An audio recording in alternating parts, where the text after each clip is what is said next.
I just remember sitting, like looking up and just going, please God, like if you're real, if this is the moment, I go, this is it. I'm changing. I'm all in. Like I'm not. Just I don't want to die. That blew my mind that was so allowed to happen. And I respect NASCAR, so I don't like jump in with my social media power and start like talking crap because I don't think it helps. But at the end of the day, as a father watching a female, I'm like, man. It's the Kenny Wallace Conversation, brought to you by JEGS. Hello, everyone, and welcome back to Kenny Conversation, brought to you by JEGS, the leader in high-performance aftermarket car parts. Remember to go to jegs.com for anything you need to fix your hot rods or just a plain vehicle, fix it up. All right, well, before I introduce my guests, I know what you're all going to say. Herman, where are you at? I am at Brother Rusty's house, and he's got some badass stuff in the background. I hope it's not too blinding to you. He's got some killer trophies in the background. All right, listen, I'm jacked up on Mountain Dew about this one. All right. I've had my eye on this man that you're looking at for a long time. Basically, the greatest freestyle, I'd say motorcycle / athlete, just complete badass. The great Brian Deegan. Brian, welcome to Kenny Conversation. Yeah. Thanks for having me. I have, seen you around many years, had our conversations, and yeah. I feel like, it's good that we could get together and actually have a talk about, I'm sure, a lot of interesting things. So done a few things in my life as you have. So met a lot of interesting people. So it's been pretty cool so far. You're a lot more interesting than me. And, listen, I admire you. That's my disclaimer. So I'm a big fan. You're awfully young. What are you 49 years old, and you've already done it all, man. One thing I noticed when I first met you is I feel like you and I are kind of the same. I was diagnosed hyperactive. They had me on Ritalin, and I noticed when I hang around you, you're kind of twitching all over the place like me, and I feel like you're my brother, man. Did they have you on Ritalin or anything? No, well, I grew up in Nebraska, small town. My dad ran the school system, and he was one in this town in Nebraska, and he was the superintendent of the school system. And so he grew up on a farm, so they didn't believe in anything like that, any of that. It was like, you're just going to figure it out. Yeah, you're just weird, man. We're going to have to deal with it. Treat you like an old cow. Yeah, usually I just got probably a lot of spankings from my mom. Yeah, well, me too. My dad beat my ass, and my mom would say, "Come over here so I can slap you." And I went over, she slapped me. Yeah, that's my mom for sure. I'll never do that again. Yeah. So, Brian, I want to brag on you right off the top. So your fans, I mean, I know your fan base is millions. What you got going on is big, but for a lot of people inside NASCAR that might not know about you, Herminator's going to put his 200s on because I'm 60 years old. Yeah, they're coming. Mine are coming soon. All right, let's go at it. Brian Deegan, 49 years old, the most recognizable name in action sports. That's pretty badass. Freestyle motorcycle rider. And we're going to get to the global rallycross later on. You went to four wheels around 2010, but first to ever do the twisting backflip 360 in competition. Yes. The first ever to do something so wild. 10 medals in the X Games, 2 gold, 7 bronze, and the only rider. Now, this is the one that if I got it right, okay. You are the only rider to compete in one event in every X Game ever. Is that right? Yeah, that's a pretty crazy stat considering all the injuries we went through. So, Pastrana was my main nemesis, Travis, and he really helped along, with me and Metzger, a few other names to build the sport, to create it. And when you create a sport, there's a lot of innovation. So, man, there was a lot of injuries, a lot of crashes. learning how to flip a dirt bike, learning how to spin it, all this stuff. And man, you just get hurt a lot. And that was before the foam pits. So, there was a lot of injuries, but somehow I figured out, I just knew I had to be at X Games every year for the media. I've always understood media, and I've always understood the value of it. So I just did everything I could never to miss at X Games, because there was no phones then, like there wasn't social media. And so that was our moment to shine, like it's like, you don't want to miss the Daytona 500 probably, right? No It's way. like, right. Yeah, So I want to add one more thing onto this. You're the co-founder of the Metal Militia clothing line, which is yeah. incredible. Is that right? Yeah, that was a big movement there, in the early 2000s, kind of along with like No Fear and action sports and all the movements. And there's a lot of brands that popped up in action sports at the time. And we had me and a couple buddies just really put that name on our group of guys. And it still is that today. Like, it's just kind of, if you ever watched Skate back in the day with Tony Hawk, and it was called the Bones Brigade, and they were the original like group. It's just their group of skaters, and it went on to be this legendary thing in a movie later. But either way, my point is, we had our group of guys that we've had our own facility called the Compound, freestyle motocross jumps. And in a long story short, we pretty much invented all that stuff back in the late 90s. And that name on our group, and it was just a group of friends and having fun riding dirt bikes, rebel guys on dirt bikes wearing black, and that was kind of the old style, and it blew up, and like everyone kind of did get attracted to it, and the ESPN ran with it, and Travis was really was the good guy back then, young all-American kid. We were more the rebel guys in black, and it was good versus evil, that old saying, and man. So anyway, that thing blew up, and I figured out through business and marketing and how to create the clothing line and turn it into this big business. And it went on to make stupid money and end up licensing it to a big corporation. And I learned a lot in business. It taught me, I never went to college, and I think I've learned more than any guy in college when it comes to business, marketing and business law, everything, because you have the goods and the bads. And anyway, it was a good run, and it's still going today. It's still a 7-figure online business, which is crazy that it stood this. I mean, it's been around. I don't know how long is it. That's like since '99 it started. So, almost 25 years now. So Yeah. that's crazy. Yeah. Well, I watched the videos. I watched it, and I said, man, what a gangly, badass, hardcore group. I mean, Yeah. the things you all were doing with motorcycles were incredible. Now, I got, Kenny Conversation, we call all these audibles, we go every which way. Mm-hmm. So you've already brought up so much, and I just want to piggyback on something you brought up. Now, this was from Jamie Little. We talked to Jamie a week ago, and she says, this is what Jamie said, and I want you to respond to it.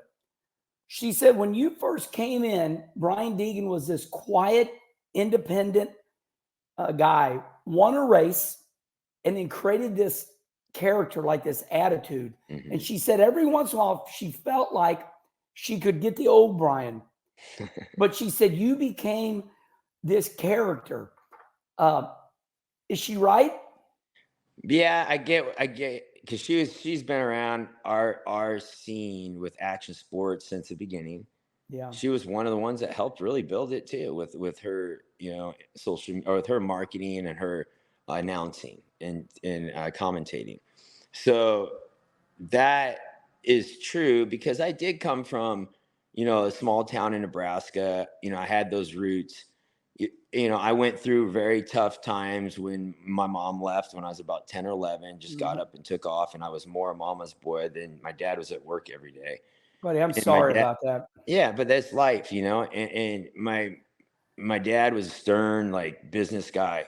It wasn't very emotional, never, it wasn't I love you or nothing like that. It was just like business. But he was very, very caring, and, really saw that I loved racing. So he took me racing. But my point is, I ended up doing a documentary called Bloodline eventually, with Paul Tobley, who is really good at doing documentaries, usually through Monster Energy. And it told the story of the small town kid coming out to California to chase his dream, and my backdrop of why I was who I was. You know, I went through a lot of really tough family things I didn't realize till later, and it hardened me. You know, it wasn't until later that I had a family, later that I was around a stable family members and stable parents, and that I realized what I had gone through as a young age, and it did scar me, and it did make me hard. And so, like, you know, me being that character, the character, the bad guy, um, I think it was real at that era of my life.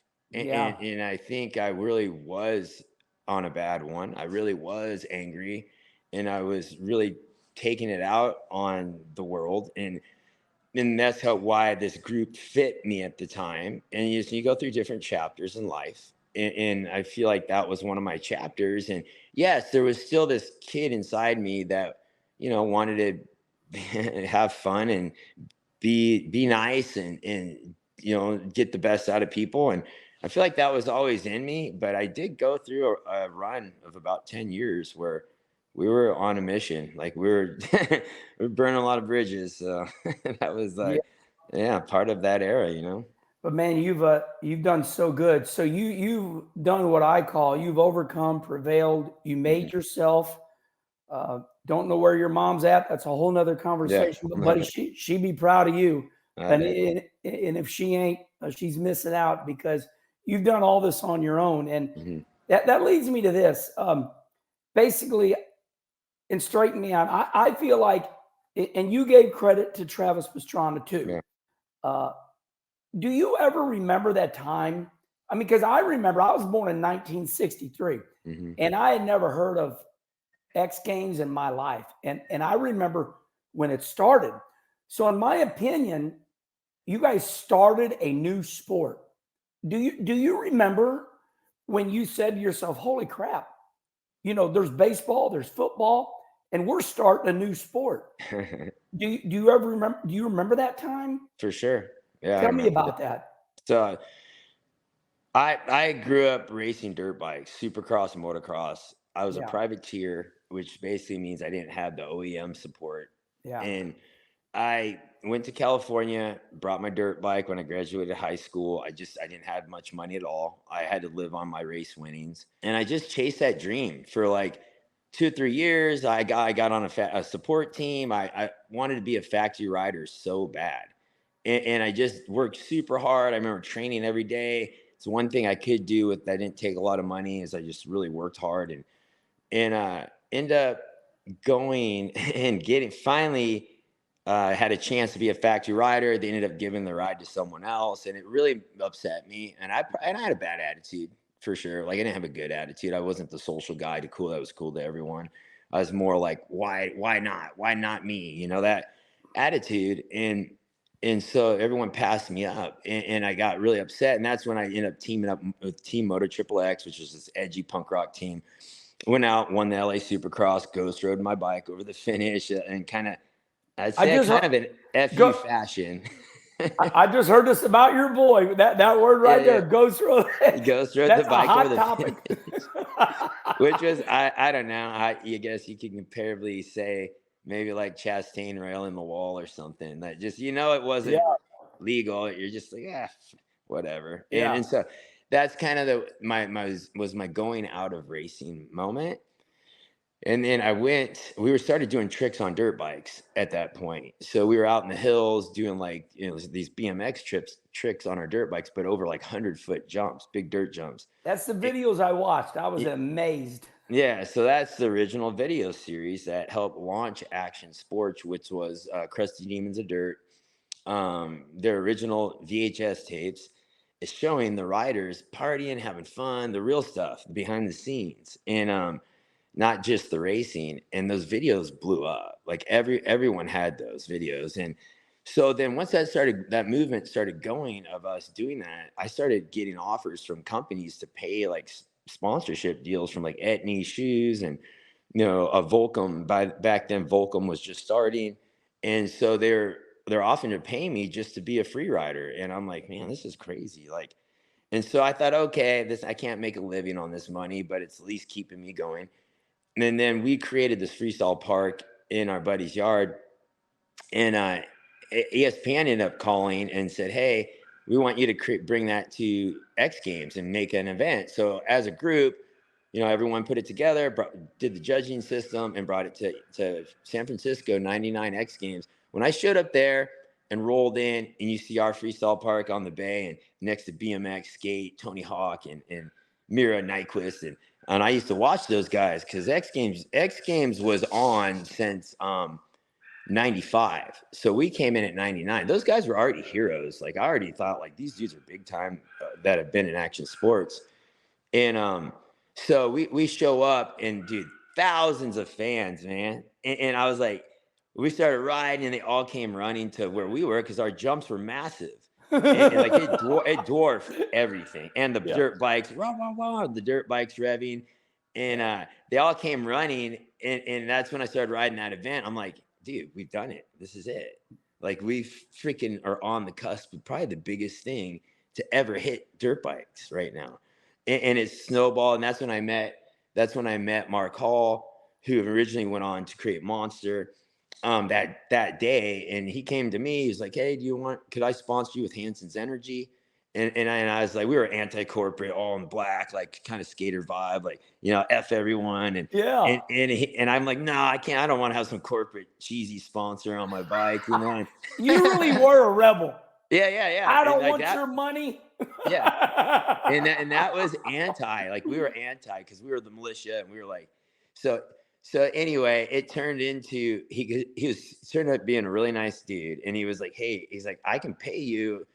And we were just getting by barely. And like, we hadn't started making the big money yet. And he's like, I can give you $2,500 a month. And I was like, what? That was like big money. Dude. I was like, dude, we can party on that. That's like good money. Yeah. And so I ended up going to meet with him, and we talked about everything. And he ended up putting Hanson's Energy, like did a helmet for me with Hanson's Energy on it, which was one of the first energy drink deals done, period, in the sport. Yeah. Which later moved on a year later to taste testing drinks and logo designs in those meetings with Mark, and it turned into Monster Energy because they wanted a more edgy brand. I mean, you really were there from the beginning. From the very beginning. Was the first athlete. They printed graphics for me, put them on my bike. They were like off color. They weren't really with the correct color yet. And it was in the beginnings of the whole movement of the drink. So yeah, that's one chapter in the story. But yeah, it's like, when that was happening, we were starting making good money, and it was like, we made it, man. We created this, and we made it. Like, that was the movement, I think what my takeaway from that is you guys started being gnarly, big jumps, and you said the whole crowd left the skateboarders and ran over to you. Yeah. Was that a pivotal moment? You obviously, you talk about it. Do you think that's the moment that you became bigger than what they had going on? Yes, I feel like we stole the show for sure. Yeah, that's what I mean. Yeah. We stole the show, and we knew how to run with it, right? Yeah, give me 1 sec. My little dog's. No, you're fine, man. The dogs are a great part of the show. Don't. That's it. Hey, the people like a look inside your life. And what's that dog's name? Hudson? Come here, Audie. This is my wife's little dog. Come here. Look. Oh, come here. Let me see that, baby. Oh, and there's one of your boys. Yeah, so Hudson. Yeah, man. Hey, I even followed up on you, buddy. You're going to be a motocrosser, ain't you? Motocross. What are you going to do? I'm not the good one. Now, hold on. You all start with H. Yeah. What do you got? You got Haley, Hayden, you're Hudson. You're 12 years old, right? Yeah. 14. 14 now. You do. Well, I'm 2 years behind. I think don't say you're not good. I think you're good. You're going to be good at whatever you decide to do. Yeah. No, he's into a lot of things. We did the dirt bike stuff with him for a while. I had a couple of big crashes that were pretty scary, and he does a lot of stuff he's building an online store now, and he's really into marketing and the sales of everything. So You're going to be what we call the bean counter. You're going to control all your family's money. yeah, so he may actually be the one that's the smart one. So anyway, first of all, thanks for letting us Yeah. see your youngest one. That's pretty Yeah. cool. So you accidentally go to school. You don't know you're in school. This doesn't make sense. And you create this social media empire, YouTube /YouTube. I talked to your daughter. You allowed me to interview Haley, last year, and she gave you all the credit. She said, my dad, started all this. Tell me about this moment. And you talked about the VH tapes, years ago. Tell me about this moment that you understood the power of YouTube and creating all these shows. I admire you, and we're all following you now. We really are. Yeah, I feel like YouTube was something we got into. I mean, this had to be 2010. Is kind of when we were on the road, and I was spending so much time with my kids, taking them to the races. It's really started. I had to almost forfeit my career because I was racing rally cars, off-road trucks. My budget, there were 7-figure budgets to go race. I mean, it was big. It was big, legit deals. And I mean, that's something I could still be doing to this day. It's, in cars, you can race till, you can race till you're, a lot older. And I'm so 60. Yeah, exactly. And if I you look have good, don't I? yeah. Hey, if you have the name and you have what you've built, you can just keep racing, and people love to see you. So my point is, I really sacrificed a lot of that to go focus on my kids' development in their racing. And so along the way, I'm like, how can we tell this story? And how can I keep my sponsors happy? That we're still putting out media, we're still making a value. Because originally, all my values were always in competing, in racing, or doing X Games. And so I thought, okay, my marketing mind's spinning. I'm like, well, we got to create a show on YouTube that tells the story of how I'm, traveling the United States with the kids and building these racing careers, and with Haley, and that started with the cars, and then Hayden was in the motocross, and people really jumped into it, and they enjoyed hearing the story because it was a unique race family story, and which we see a lot of in our world. But it was enough to get views and enough to turn enough money to help offset the loss of sponsorships and race wins to keep the machine going, and just keep going to the races, and it was just turned into a good system. So either way, it helped us build a strong YouTube presence, very strong social media platforms, which years ago I remember hearing many times, like,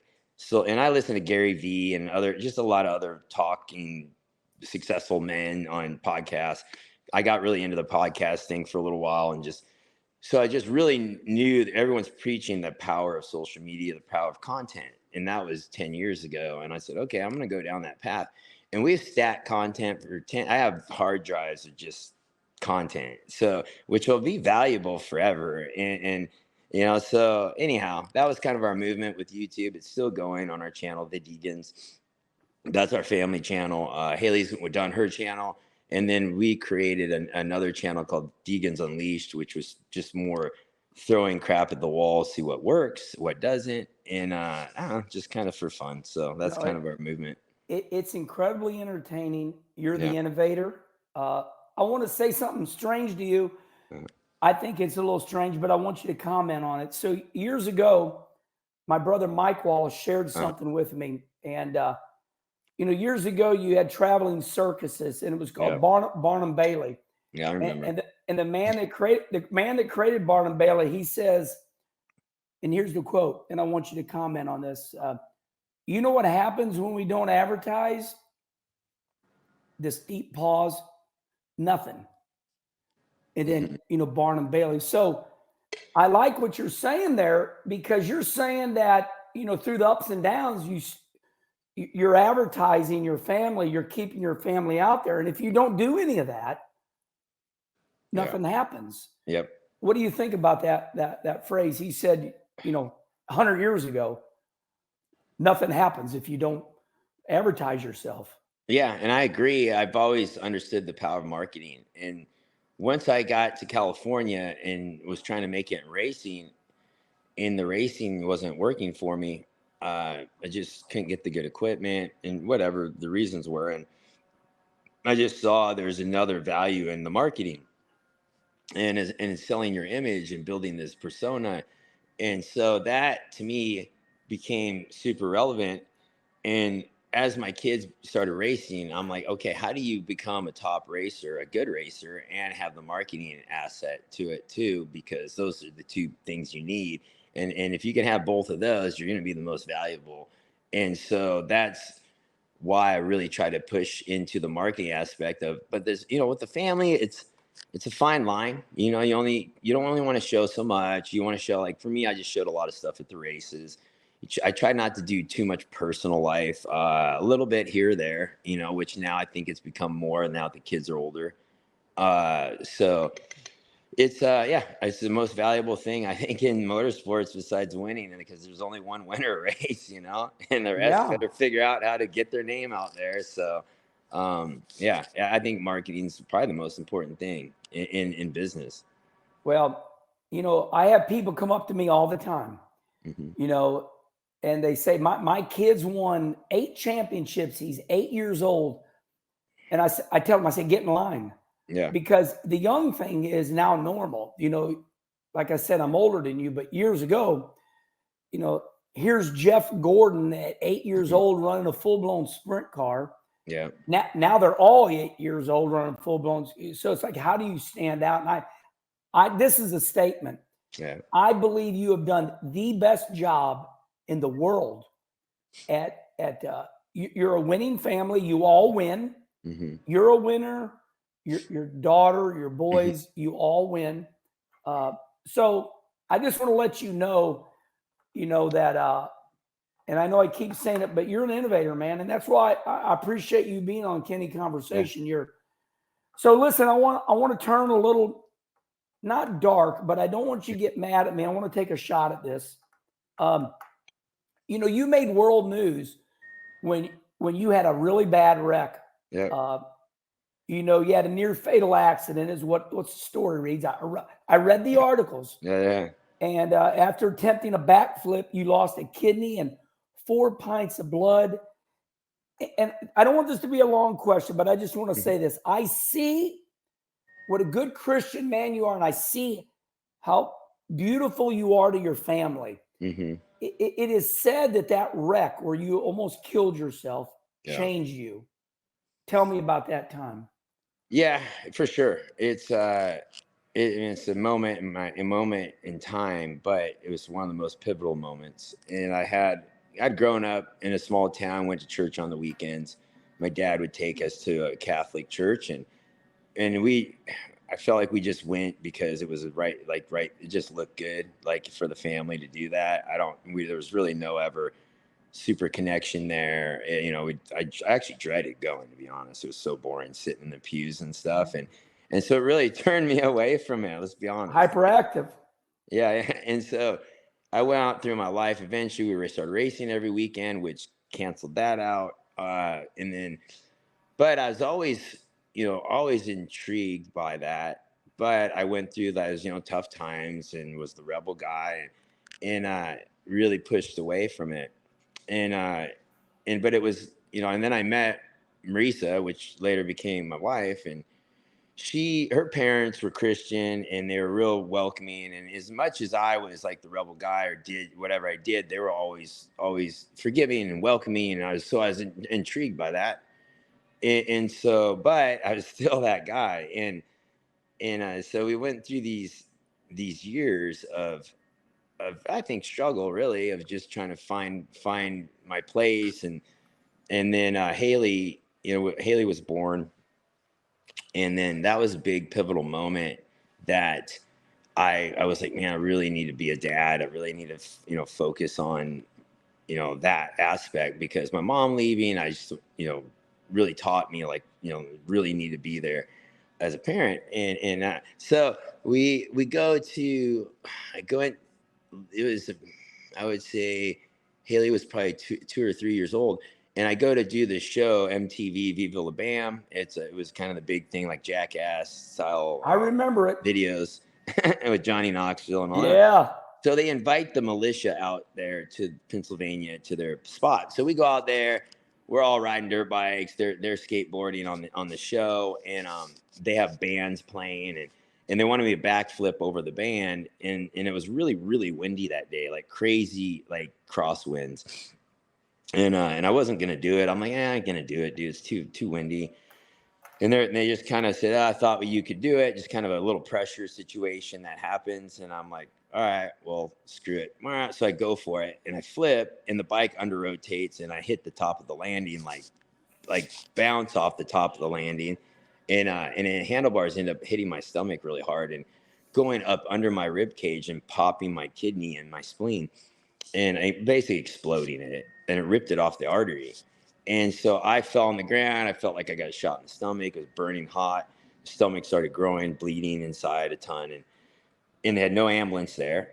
And so I ended up finally 45 minutes later, get in my fire truck, and they take me to the hospital. And at this point, I'm barely awake, like falling asleep.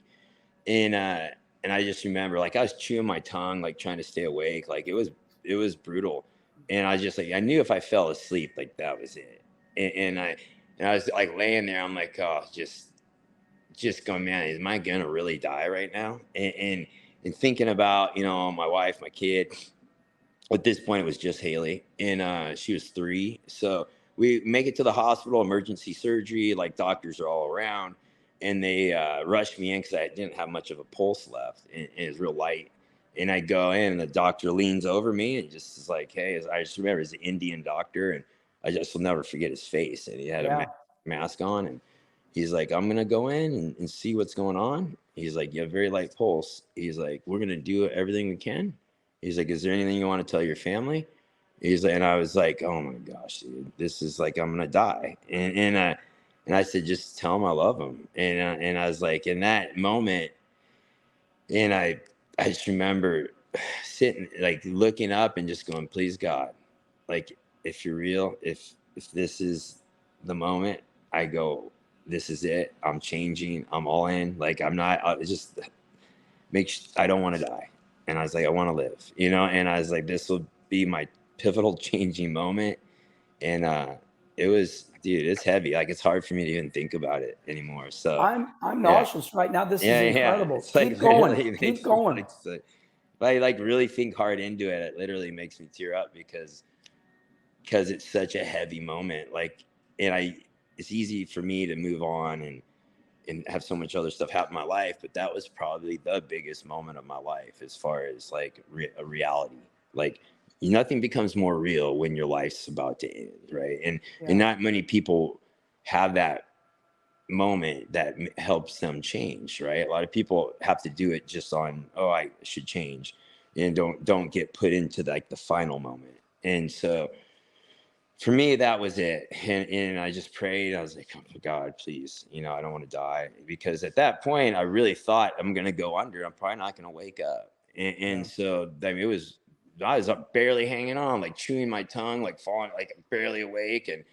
But I remember what he said. And so I went to sleep, and I just remember waking up, and I was like, oh, yes. I was just so happy that I woke up. And I was in the hospital, tubes everywhere. They cut my stomach all the way down. They pulled all my organs out, put them back in. Like laid them all out to like every organ one at a time till they find what's wrong.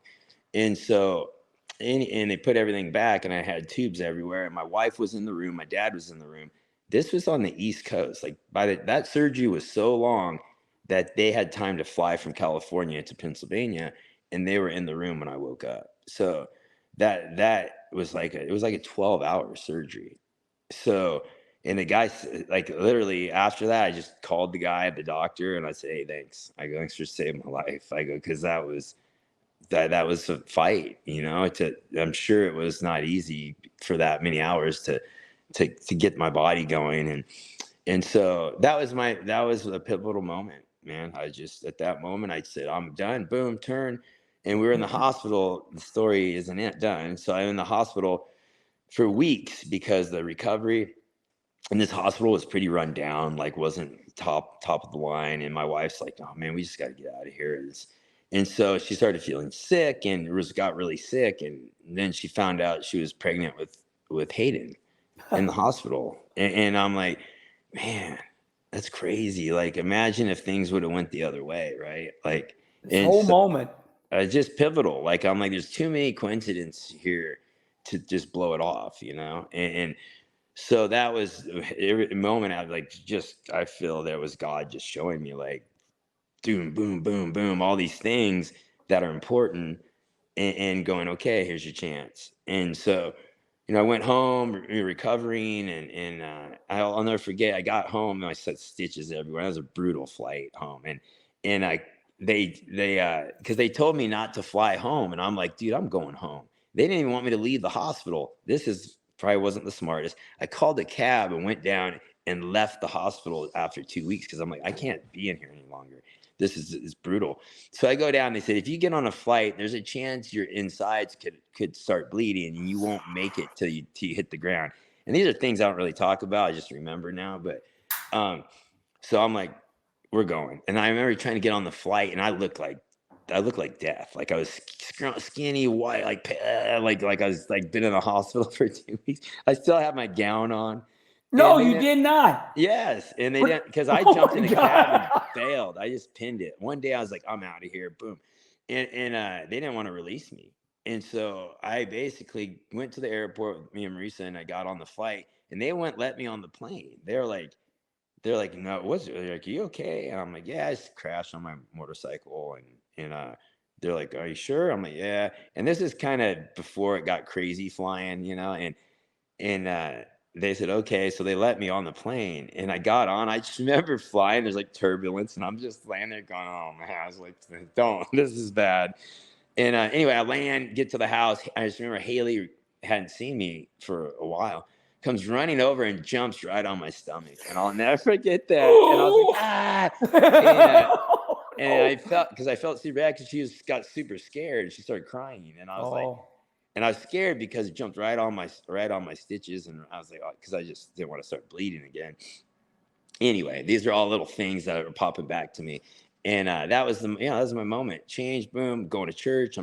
I had a few moments before that were near death, but it wasn't enough, obviously, to change.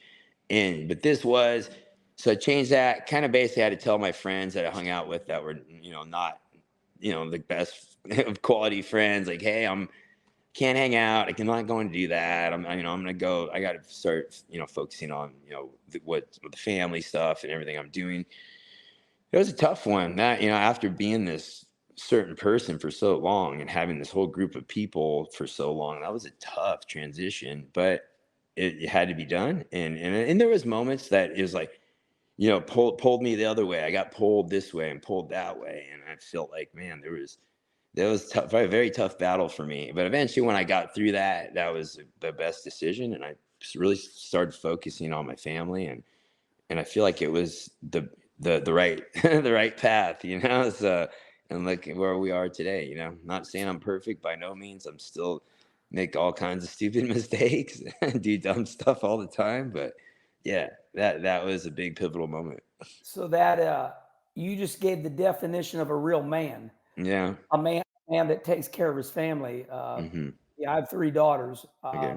First of all, I can never relate with, well, I mean, I've had some pretty bad wrecks. Yeah. But I'm not even going to compare to you. But so as I listen to you, you asked God to save your life, and he did. So that would have been pretty stingy if you didn't straighten yourself up, because he saved your life. He gave that doctor the brains, the wisdom to save your life. Yeah. You know that. You thank the doctor, and you're still crazy. You escape out of the hospital with your hospital gown on. I feel like writing a script for a movie. Yeah. I know, right? Yeah, it's There needs to be a movie made about you. Have we had one? yeah, there's a documentary that we did, and this was right as Haley was probably just turning 18 when she was with Toyota, like development program. So that's what I remember the movie ends in, just her going to NASCAR. So Yeah. that was 4 years ago. It was ended. Where can we find that at? So it's on YouTube now. It was on iTunes. It's on all the platforms. So basically just go to YouTube, search Brian Deegan Bloodline.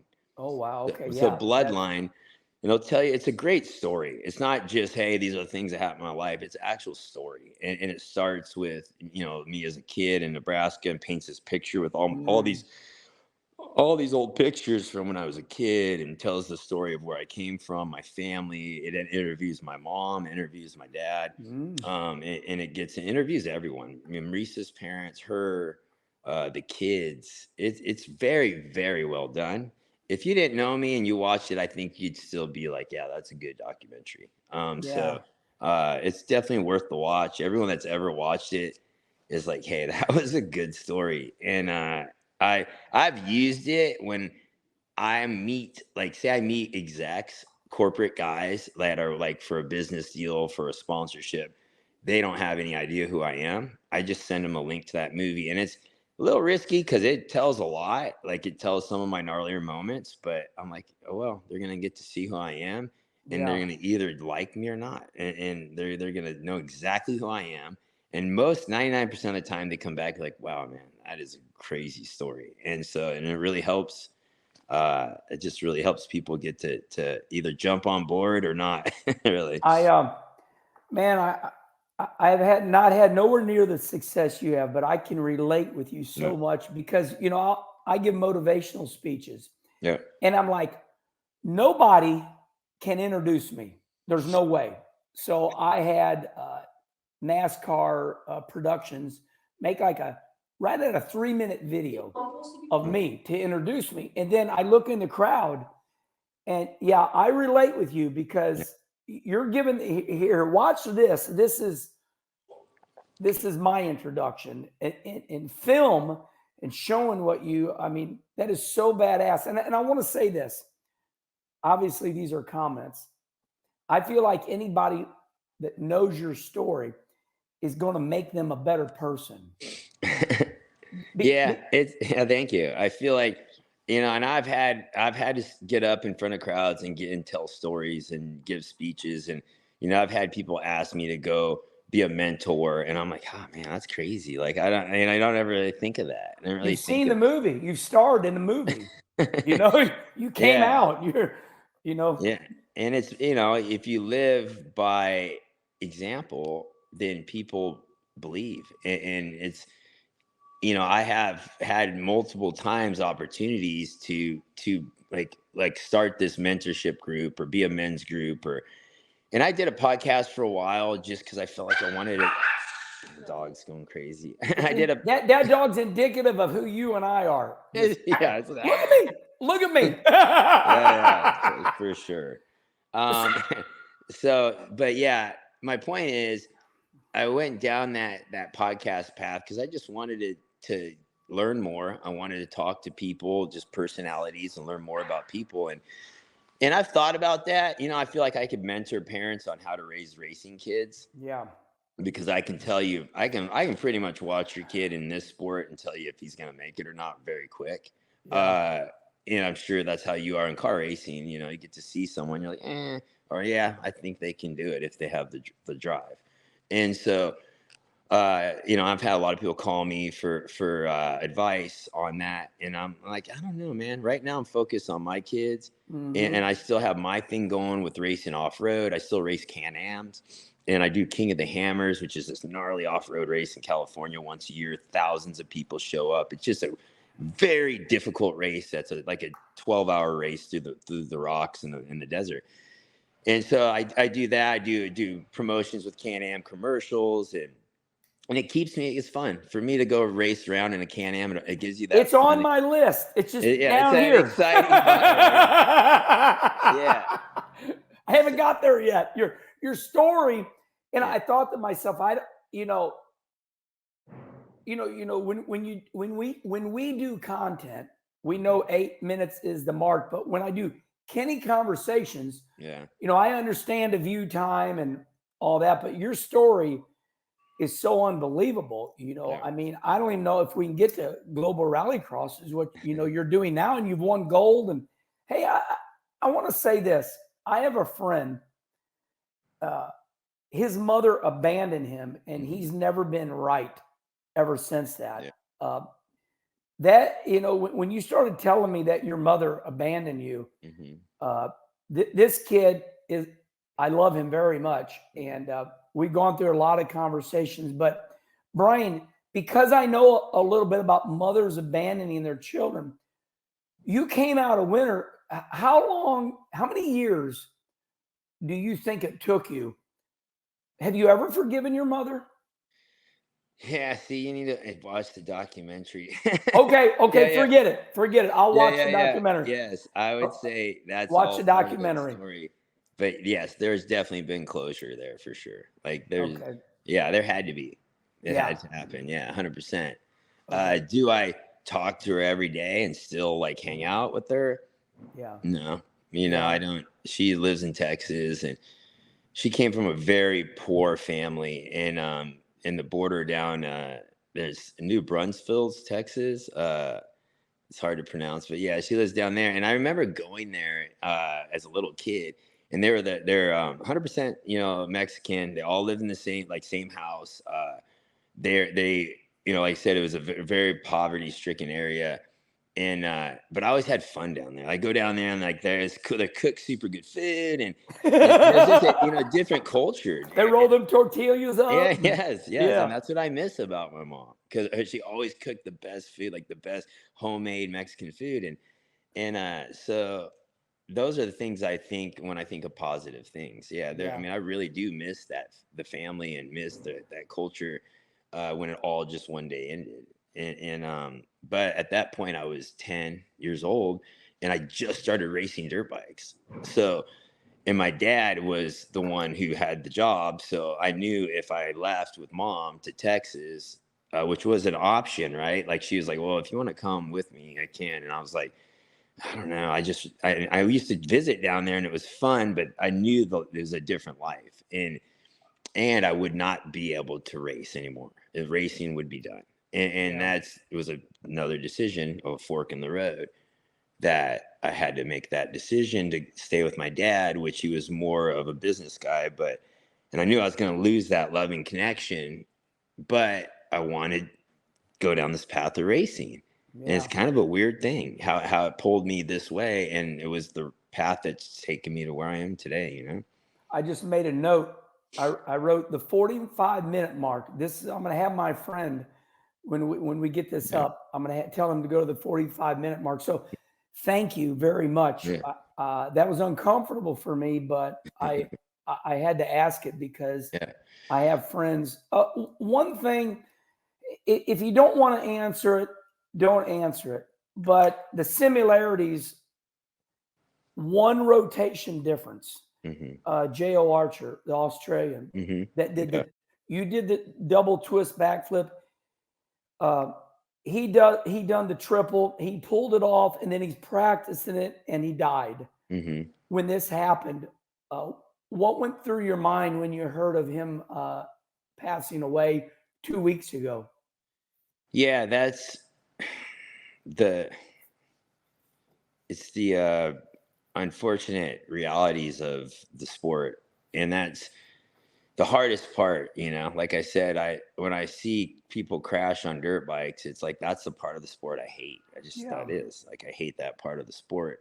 And I've watched my best friend die on crashing, Jeremy Lusk, and I'm sorry. And it's in motorsports it happens. You see it. It's dangerous, so I've had multiple friends die on dirt bikes. So over the course of this many years, and with Jo, that crash, I mean, those guys are doing triple flips. They're hitting ramps that are like massive ramps now, hitting them at fourth gear as fast as a 450 can go.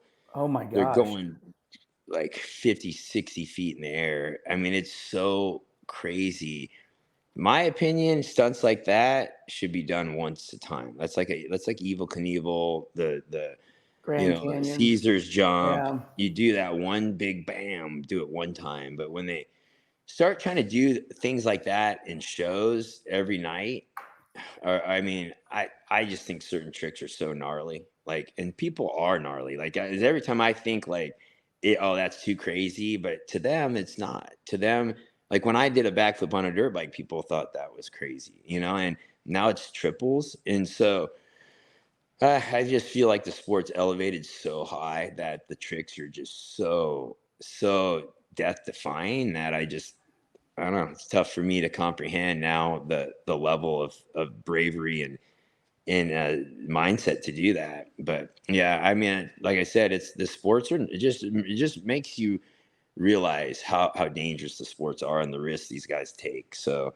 it's it's like when you think about guys going, like my daughter going 180 or 200 at a speedway, like, oh, like it's nothing, like, oh, 200 miles per hour, just, and then gets spun out at 200 or whatever and hits the wall. Like, it's dangerous. Like, it's scary. Yeah. That stuff is gnarly. Like, so, yeah, I think we're surrounded by all that stuff. So I guess you become a little like, you see it a different way. But yeah, I hate seeing it, dude. I hate seeing dudes get like hurt or even worse, what happened to him. Like, it just sucks. Like, it's a bummer, but like I said, I pay my respects and give him, like, I've always given him a lot of credit for the levels they've taken it. But yeah, it's definitely a scary deal.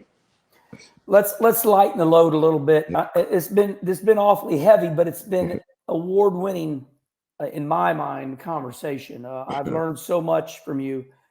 First of all, let's start like this. We're going to go to Global Rallycross, but I want to congratulate you on Haley's great run at Vegas. I've raced 905 NASCAR races. It is extremely hard to run really good. The cars have got to be balanced. They got to be able to, run, so good, so balanced. She's a hell of a race car driver. I've always admired her because I have a niece, my brother Mike. His daughter was incredibly good. And then I want to congratulate you, your boy. I just love the nickname, Danger Boy Deegan. You've had it. Is this a good saying? It's been a good week for you, don't you think, or not? Yeah. I mean, last week, Hayden freaking won his first Supercross, which is pretty badass. I'm sure is that on your list? Yeah. Well, first of all, and I mean this from the bottom of my heart. Yeah. Kenny Conversation is all about the great Brian Deegan, but you had kids, so, we got Rallycross, and I know I got to wrap it up pretty much because we're at an hour, but you've done an incredible job raising your children. Yeah. Did you ever see, let's start with Haley, the oldest one right now. Did you ever see your daughter? I mean, she's a beautiful girl, but she's got some tomboy in her. She's a badass. I've raced her. Up at Stafford in the SRX race, and I raced her fair. But when did you realize my daughter is going to be a good race car driver? When did you see it? So that's a good question, because when she was younger, I just started racing. I left dirt bike competition after so many injuries, near-death experiences, and I had all these great partnerships. I'm like, well, I can't just let these fade away. These are like multi-million-dollar endorsement deals. And so I'm like, what can I do? And at that point, I was actually with Rockstar Energy at that point. Long story short, when the militia blew up, we went to Monster to try to sponsor Twitch and Feist and all the militia riders, all the freestyle guys. And they're like, we just don't have the budget. Monster just started. And I'm like, well, I want to do the Monster Militia, and we were going to do a drink, and it was all getting done. And I had a business partner that we just didn't see eye to eye, and for many reasons, which taught me a lot about business. And so I see a positive out of that. But it also, the riders, I was like, well, I want to sponsor the whole team, the whole militia, and that's when No Fear Energy came out, and No Fear was blowing up. Remember, they were in NASCAR, and so that was that moment. So they're like, we'll pay you hundreds of thousands of dollars, the whole team, all the guys, and I was like, oh, all right. Worst decision. Probably the worst decision I ever made in business. I walked away from the Monster as the first athlete. Probably the worst decision I've ever made in business. You know, from stock options, from all the stuff that could have been. And I wasn't ready for millions of dollars at that age. It could have been the death of me, to be honest. So it's probably for a reason. Good point. And so I ended up going to No Fear. That ran its course. Those guys spent all their money, couldn't pay their bills, like everyone knows. And then I ended up going to Rockstar. Was always real interested in us, so they jumped on board, tons of money. Like it was the Rockstar Militia deal. We helped them so much build that brand in California, and so we blew up that whole scene. And then they said, hey, we want to take you to the truck races. And I'm like, I've never even heard of it. They took me to the off-road truck races, which was short course. And I went out to Chula Vista, San Diego, and watched. I'm like, this is crazy. These dudes are racing motocross tracks and 1,000 horsepower trucks. Yeah. And I'm like, they're like, you want to try it? I'm like, yeah, I've never raced four wheels before, but why not? So I jumped in that, and first race, I got smoked. Like I was like a menace back of the packer.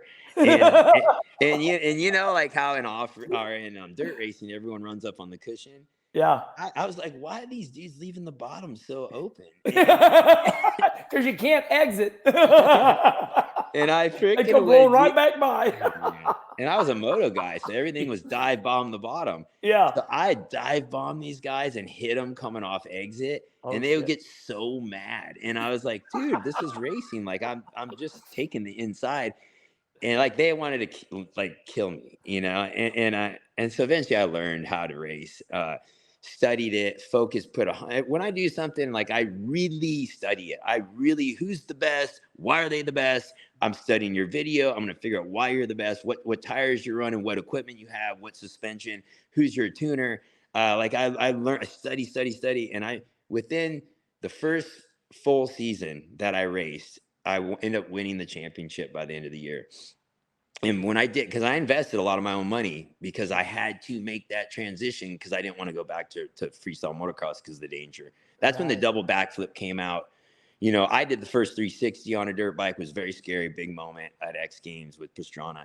And anyway, the double backflip came out, and I was like, I'm out, dude. I was like 30 some years old. I didn't want to take. You had a limit. I had a limit. So anyway, I got into cars, roll cage, and I knew this was my chance to reinvent myself. And so I did. I went all in and got good at racing and off road. And started making money doing that. And it carried me for another 10 years. And I got in rally car, came to X Games, which was like a gift. I went out there and studied rally car, studied it as all-wheel drive, 4-cylinder engines and handbrakes, and figured it out. Ended up winning X Games. Won gold. Yeah, which is hard. Like that, you don't get. Like I raced against some of the best rally guys in the world there. Yes. And these probably, very tough accomplishments in these short amount of time. But either way, and I actually went in 08, 09, raced super late models at Irwindale for like 2 years, because that was the talk when NASCAR was trying to get more name guys into NASCAR. So they were talking to me about like, hey, come race with us if you're gonna race. We had a movement, we had a name and some marketing. So, and I just remember, and Rockstar was gonna pay for me to go race. They actually thought I was gonna go race Xfinity. Oh, well, hey. Yeah, and at the time I thought, you'd already done everything. You were successful at everything. Yeah. So they're thinking, well, hell, you're just gonna go on. Yeah, that's what I thought. Yeah, it's bad. Yeah, later I learn. By the way, I've never raced Irwindale, but it's got a sucker lane too. That bottom. Yeah. That bottom is the hardest damn thing to exit, and everybody just peels around the middle. Yeah, and I learned what a good car and a bad car is there. Yeah. So, but anyhow, so I did that for a couple of years. I actually was trying to race NASCAR for a little bit, like when Pastrana was first coming in, and they were trying to get some name guys, but that ended pretty quick once Rockstar, right when it came to actually spending 7-figure checks, and they saw that I probably wasn't going to be the next NASCAR champ. They are like, they end up spending it on that one kid from Arizona back in the day, the young kid in Xfinity. That wasn't Crafton, no? No, it was a young 17, 18-year-old kid. I think he was from Arizona, but I forget his name, but they ended up giving him the money, which they should have. He actually was fast. But so anyhow, my point is that short-lived career. And then with Haley, we knew she needed to be, I guess your question was with Haley racing. Yeah, but you got her in cage. Yes. Yeah. She started on dirt bikes to learn how to shift and do that, but I knew the future was in cars for her. Yeah. And so we put her into I started racing off-road trucks. Pro day, they had a kids class in karts, little off-road karts.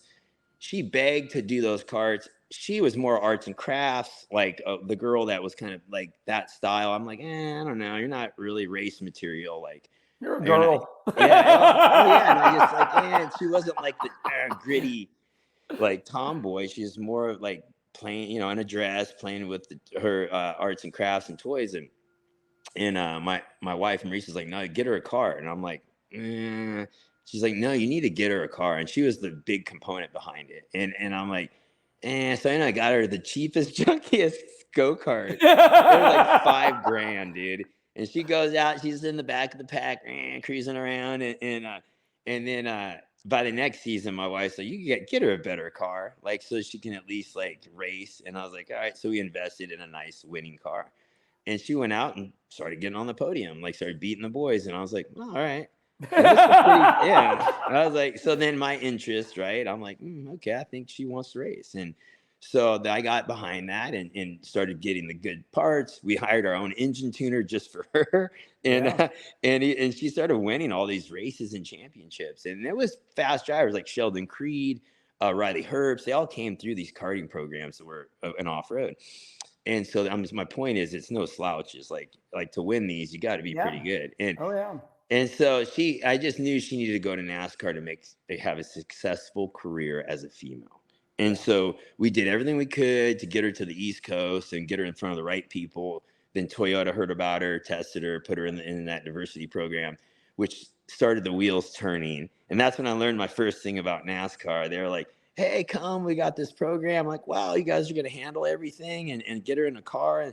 And we get there and they're like, well, it's not really like that. You're going to be paying a lot of this. And the hook was already in, right? Like the hook was in.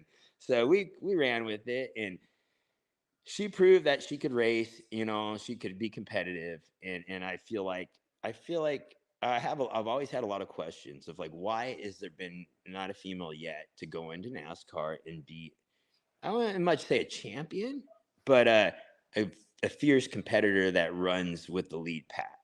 Yeah. So why do you think that hasn't happened yet? I would say that the men give up on the girls too quick. Okay. Yeah, I think somebody badass like you, I've been in NASCAR my whole life, and race teams don't like the parents around. Yeah. I can give you a lot of examples. My brother Rusty drove for Roger Penske. Mm-hmm. It's like, give me your child, stay away. Yeah, I get it.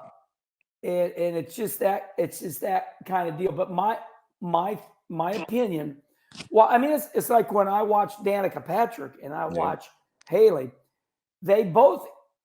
And listen, I'm a girl dad. I got 3 daughters, so I'm in the girl union. But I am telling you, I know what I'm talking about. The guys abuse the girls on the racetrack. Yep. You see it all the time in all the videos. Yeah. I mean, your daughter's been wrecked more than she's wrecked. For sure. I'm telling you, they hit her in the left rear. But when you look at the races that she's won, like on dirt, she gets her right front underneath her left rear. She moves them out of the way. Yeah. They wreck her. Yeah. And there's an art to moving people. Yeah. And then there's an art like you're in them because something happened. You have to go ahead and spin them out, or else you're going to get stopped. Yeah. So the reason that it takes the girls longer is the guys, there's a crap load of male chauvinists still. and they just can't believe that a girl's out running me. Yeah. Oh my God, you know. Yeah. And I just never bought into that just because I'm a girl dad, Yeah. and my niece really good, Chrissy Yeah. Wallace. Uh-huh. But listen, you know, you asked me that question. I just want to remind everybody. So Yeah. let's go to Danger Boy. I feel like he's a carbon copy of you. Hey, now when I interviewed Haley last year, she said something that shocked me. She says, my brother is just raw talent. Yeah. He's just a God gift. She didn't say that, but she Yeah. made a point to me that Danger Boy Deegan is just good. Yeah. And that's all there is to it. So he's gnarly like you. Jamie Little, she imitated you. She said when Brian Deegan, when you first come along, you had this shit-eating grin. You're like this with the face, and I kind of see that with Danger Boy. Yeah. Now, are you letting him be himself, or do you ever talk to him about the way he is? Because Jeez, I'm his parent. Come on, man. yeah. Like, What do you guys talk about? Because this is the hottest topic in motocross right now. Yeah, for sure. I feel like he's a young kid. He's always been pretty he's always been kind of like more edgy and rough, you know, and like he's always like he looks at something, it's a challenge, and he wants to conquer it. Like that's the way he's always been. He'll sit there and just, if he has a scooter and he wants to learn a trick, he'll stay there all day until he can figure it out. And so it's the way he is with racing too. He just he's to figure out how can I win. And he just hates losing more than he likes winning. I feel that's like his thing. He just I don't want to lose. And so he has a grit and fire in him, which is very, very difficult to do coming from a family, let's be honest, that had all options, right? Like I came up, I didn't have much of anything. So I didn't have any way to turn back. I couldn't turn back. And so with him, he had a lot of options, right? He could go race cars. We wanted him to race cars. Like there's a lot of other things we want him to do, but he got focused on dirt bikes. He's like, this is what I'm doing and I'm going to win. And I was like, all right, well, it's going to be tough. It's a very tough sport. You got to train every day. You got to eat right, sleep good, surround yourself with the right people. It's an everyday, all day thing if you want to be the best. And he was like, all right. I said, all right, let's do it. I know I've been there. I've been around the sport long enough. I can help guide you through this as long as you stay focused. You know, if you are in, I'm in, and we will go do it. And so that's kind of the vibe. And he's you know, there's definitely things as a young 18-year-old kid he wants to say or do, and you know, you have to reel him in and be like, you know, that's gonna come. Social media is different nowadays. Everything will come back and bite you, you know. So you got to be careful what you say and do.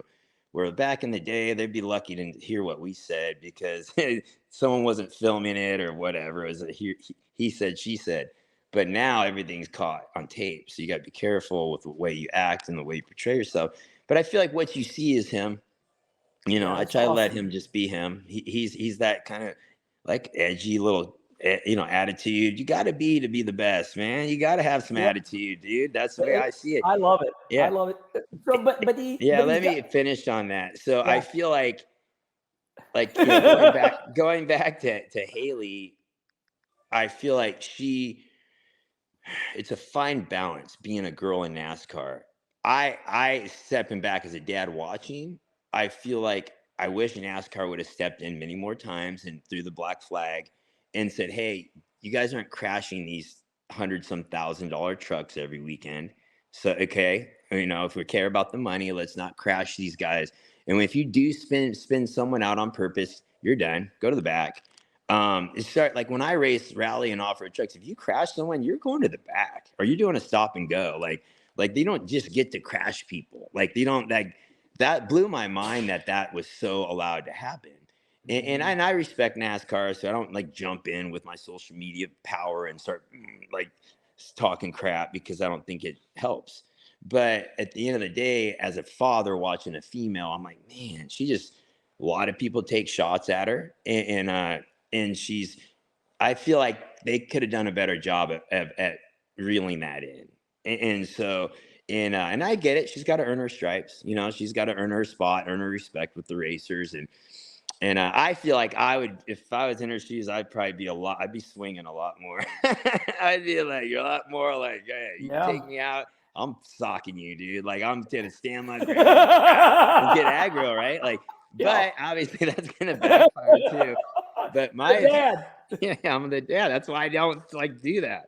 That's why I can't be in the middle of it, because I get too fired up. I look at these guys that clean her out, then won't even look at her. It's like, come on, bro. Like, when I race, if I take you out, you either knew I didn't like you and you had it coming, or I walk up to you and say, hey, sorry, I messed up. That was my mistake. Like, I shouldn't have took you out. That was an accident. Yeah. And there's two ways to go about it.